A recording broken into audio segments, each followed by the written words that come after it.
युधिष्ठिर ने कहा, हे जनार्दन, ज्येष्ठ मास के शुक्ल पक्ष में जो एकादशी पड़ती है, कृपया उसका वर्णन कीजिए। भगवान श्री कृष्ण बोले, हे राजन, इसका वर्णन परम धर्मात्मा सत्यवती नंदन व्यास जी करेंगे, क्योंकि ये संपूर्ण शास्त्रों के तत्वज्ञ और वेद वेदांगों के पारंगत विद्वान हैं। तब व्यास जी कहने लगे, दोनों ही पक्षों की एकादशियों के दिन भोजन न करें। द्वादशी के दिन स्नान आदि से पवित्र हो फूलों से भगवान केशव की पूजा करें। फिर नित्य कर्म समाप्त होने के पश्चात पहले ब्राह्मणों को भोजन देकर अंत में स्वयं भोजन करें। हे राजन, जनाना शौच और मरना शौच में भी एकादशी को भोजन नहीं करना चाहिए। यह सुनकर भीमसेन बोले, परम बुद्धिमान पितामह, मेरी उत्तम बात सुनिए। राजा युधिष्ठिर, माता कुंती, द्रौपदी, अर्जुन, नकुल और सहदेव ये एकादशी को कभी भोजन नहीं करते तथा मुझसे भी हमेशा यही कहते हैं कि भीमसेन, तुम भी एकादशी को न खाया करो, किंतु मैं उन लोगों से यही कहता हूँ कि मुझसे भूख नहीं सही जाएगी। भीमसेन की बात सुनकर व्यास जी ने कहा, यदि तुम्हें स्वर्गलोक की प्राप्ति अभिष्ट है और नरक को दूषित समझते हो तो दोनों पक्षों की एकादशियों के दिन भोजन न करना। भीमसेन बोले, महान बुद्धिमान पितामह, मैं आपके सामने सच्ची बात कहता हूँ। एक बार भोजन करके भी मुझसे व्रत नहीं किया जा सकता, फिर उपवास करके तो मैं रह ही कैसे सकता हूँ।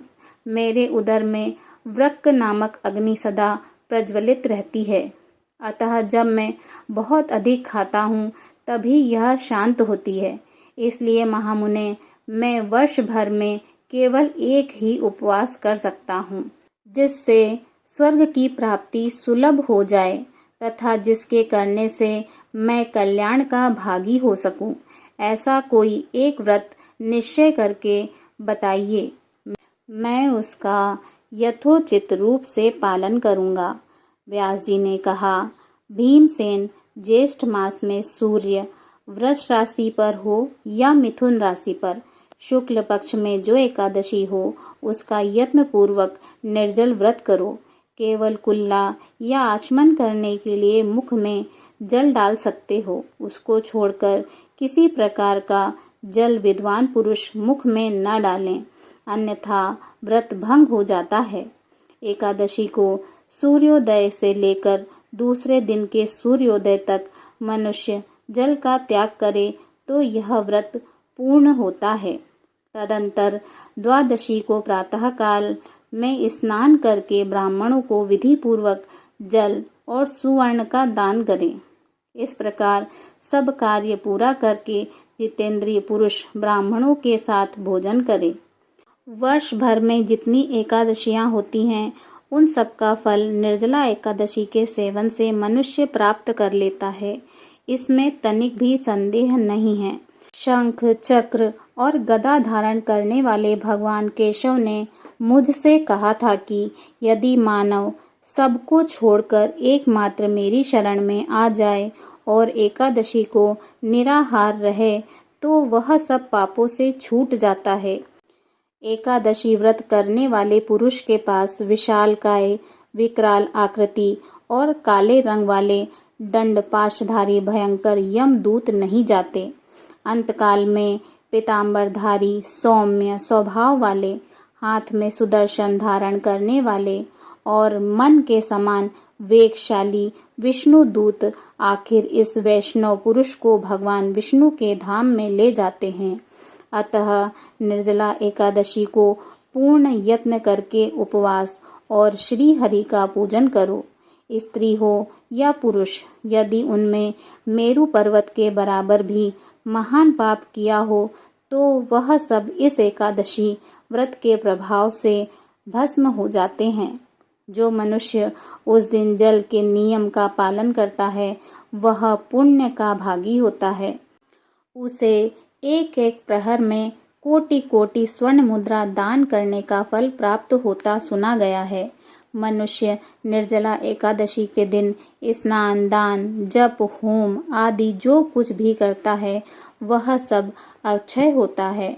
यह भगवान श्री कृष्ण का कथन है।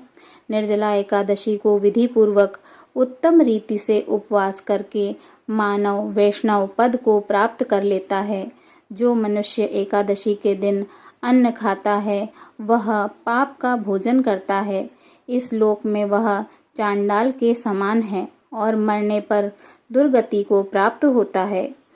जो ज्येष्ठ के शुक्ल पक्ष में एकादशी को उपवास करके दान करेंगे वे परम पद को प्राप्त होंगे। जिन्होंने एकादशी को उपवास किया है वे ब्रह्म हत्यारे, शराबी, चोर तथा गुरुद्रोही होने पर भी सब पातकों से मुक्त हो जाते हैं। कुंती नंदन, निर्जला एकादशी के दिन श्रद्धालु स्त्री पुरुषों के लिए जो विशेष दान और कर्तव्य विहित है उसे सुनो। उस दिन जल में शयन करने वाले भगवान श्री हरि विष्णु का पूजन और जलमयी धेनु का दान करना चाहिए अथवा प्रत्यक्ष धेनु या घृतमयी धेनु का दान उचित है। पर्याप्त दक्षिणा और भांति भांति के मिष्ठानों द्वारा यत्न पूर्वक ब्राह्मणों को संतुष्ट करना चाहिए। ऐसा करने से ब्राह्मण अवश्य संतुष्ट होते हैं और उनके संतुष्ट होने पर भगवान श्री हरि मोक्ष प्रदान करते हैं। जिन्होंने शम, दम और दान में प्रवृत्त हो श्री हरि की पूजा और रात्रि में जागरण करते हुए इस निर्जला एकादशी का व्रत किया है उन्होंने अपने साथ ही बीती हुई 100 पीढ़ियों को और आने वाली 100 पीढ़ियों को भगवान वासुदेव के परम धाम में पहुंचा दिया है। निर्जला एकादशी के दिन अन्न, वस्त्र, गौ, जल, शैया, सुंदर आसन, कमंडलू तथा छाता दान करना चाहिए। जो श्रेष्ठ तथा सुपात्र ब्राह्मण को जूता दान करता है वह सोने के विमान पर बैठकर स्वर्गलोक में प्रतिष्ठित होता है। जो इस एकादशी की महिमा को भक्ति पूर्वक सुनता अथवा उसका वर्णन करता है वह स्वर्गलोक में जाता है। चतुर्दशी युक्त अमावस्या को सूर्य ग्रहण के समय श्राद्ध करके मनुष्य जिस फल को प्राप्त करता है वही फल इसके श्रवण से भी प्राप्त होता है। पहले दंत धावन करके यह नियम लेना चाहिए कि मैं भगवान केशव की प्रसन्नता के लिए एकादशी को निराहार रहकर आचमन के सिवा दूसरे जल का भी त्याग करूंगा। द्वादशी को देवेश्वर भगवान विष्णु का पूजन करना चाहिए। गंध, धूप, पुष्प और सुंदर वस्त्र से विधि पूर्वक पूजन करके जल के घड़े का दान का संकल्प करते हुए इस मंत्र का उच्चारण करें। देव देव ऋषिकेश संसार अर्णवतारक उद्द कुंभ प्रादेनेन नय माम परमाम गतिम। अर्थात संसार सागर से तारने वाले हे देव देव ऋषिकेश, इस जल के घड़े का दान करने से आप मुझे परम गति की प्राप्ति कराइए।